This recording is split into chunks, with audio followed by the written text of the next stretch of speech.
السلام علیکم۔ درخواست برائے برتن نہ دھونا۔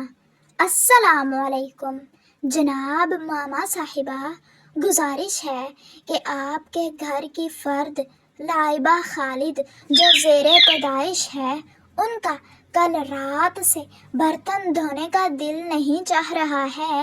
مہربانی فرما کر انہیں ایک یوم کی چھٹی عنایت فرمائیں۔ شکریہ۔ آپ کی فرما بردار بیٹی لائبہ خالد۔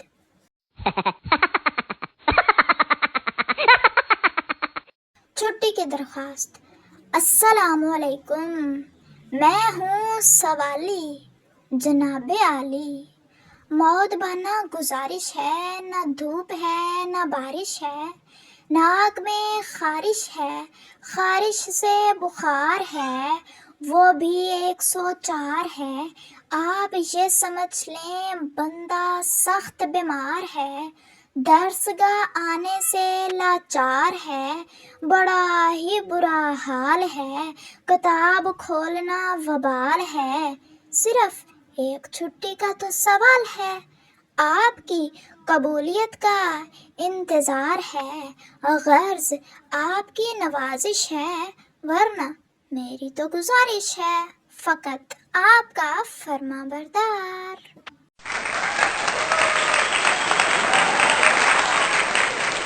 درخواست برائے چھٹی۔ او ماسٹر صاحب، جب میں سکول کم بارش فیل چھم چھم، پھر پھسلا میرا لیگ اور میں گرا دھڑم، نیچے واز میرا بیگ اوپر واز ہم، اس لیے today I will not come.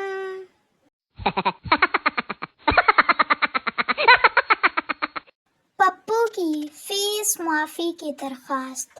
بے خدمت جناب ہیڈ ماسٹر صاحب، گورنمنٹ ہائی اسکول۔ جناب عالی، بات یہ ہے کہ میرے ابو نے مجھے فیس کے لیے 500 روپے دیے تھے، 100 روپے کی دوستوں کے ساتھ فلم دیکھ لی، 150 روپے کی بوتل اور سموسے کھا لیے، 50 روپے کا آپ کی بیٹی کو لوڈ کروا دیا، 200 روپے انگلش والی مس پر شرط ہار گیا۔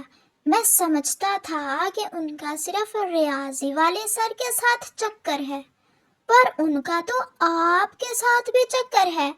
اب آپ کے پاس 2 ہی راستے ہیں، یا تو میری فیس معاف یا پھر آپ کا راز فاش۔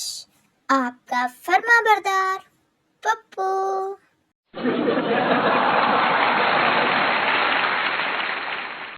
ہیڈ ماسٹر کو پنجابی میں درخواست۔ اوئے ماسٹر صاحب، ماما گزارش اے وے کہ میرا ہن سکول آن نو دل نہیں کردا، تسی کڑیاں بھی الگ کر دتیاں نے تے ساری کلاس وچ ایک بھی کڑی نہیں رہ گئی ہن، تے میڈم بھی چول جئی، کوئی خاص پٹاخا نہیں۔ ماما انج تے نہیں کری دا معصوم بچیاں نال، ساڈے نال کڑیاں رکھو نہیں تے فیساں واپس کرو جے، اس طرح بھی نہیں ہو سکدا تے کم والیاں ماسیاں ہی سونیاں رکھ لو۔ بڑی مہربانی، تھوڑا شاگرد نام دس کے مرنا نہیں۔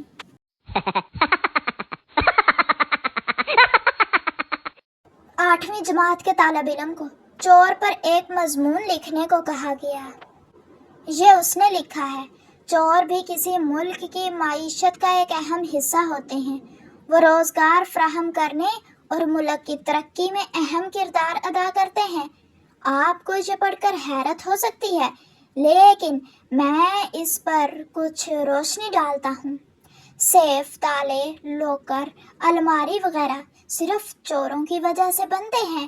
اس پیشے کی بدولت ان اشیاء کو بنانے میں شامل کئی فیکٹریاں اور ورک شاپس روزگار فراہم کرتی ہیں، یہاں تک کہ گھروں میں معماروں اور کارکنوں کو کھڑکیوں اور دروازوں پر لیچ، تالے، گرل لگانے کا کام ملتا ہے، پھر گھروں، دکانوں، سکولوں، کالجوں، دفاتر اور کارخانوں کی حفاظت کے لیے سیکیورٹی گارڈ اور چوکیدار ضروری ہیں۔ وہ کمپنیاں جو سی سی ٹی وی کیمروں، میٹل ڈیٹیکٹرز اور سیکیورٹی سسٹمز تیار کرتی ہیں وہ بھی ملازمتیں پیدا کرتی ہیں۔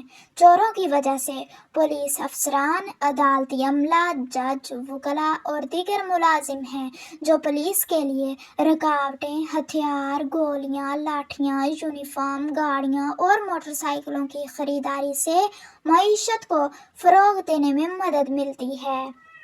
چوروں کی بدولت جیل، جیلر اور جیل کے عملے کے پاس نوکریاں ہیں۔ جب موبائل، لیپ ٹاپ، کار، موٹر سائیکل، برقی آلات، پرس یا لپسٹک جیسی اشیاء چوری ہو جاتی ہیں تو لوگوں کو انہیں دوبارہ خریدنا پڑتا ہے، جس سے کاروبار کو فروغ ملتا ہے۔ مشہور اور بدنام چور جو اکثر سیاست میں آتے ہیں، جہاں بڑی چوریاں بھی ہوتی ہیں، اور بھی بہت کچھ کہا جا سکتا ہے، لیکن مجموعی طور پر ملک کی معیشت میں چوروں کا حصہ قابل ذکر ہے۔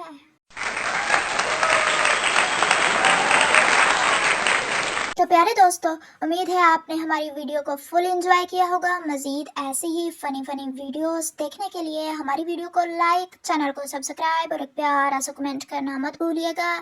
ملتے ہیں آپ سے مزید ایسی ہی انٹرسٹنگ ویڈیو میں، تب تک کے لیے اپنا اور اپنے پیاروں کا خیال رکھیے، دعاؤں میں یاد رکھیے۔ اللہ حافظ۔